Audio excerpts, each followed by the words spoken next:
The landlord is selling this long-term rental property in the Heath Candelite Subdivision. No Homeowners Association and new windows were installed. 3-bedroom, 2-bath with a 2-car garage in Amy Park Heath Schools and close to Terry Park and Lake Ray Hubbard. Public boat dock and park are a few streets away. This one story is on a 0.23-acre lot. There is plenty of room for you to park a boat.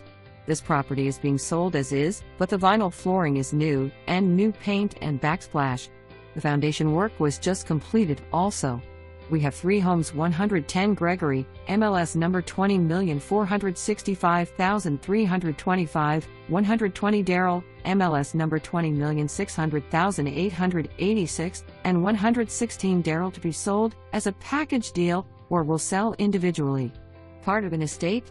Sold as is. Prefer cash offer.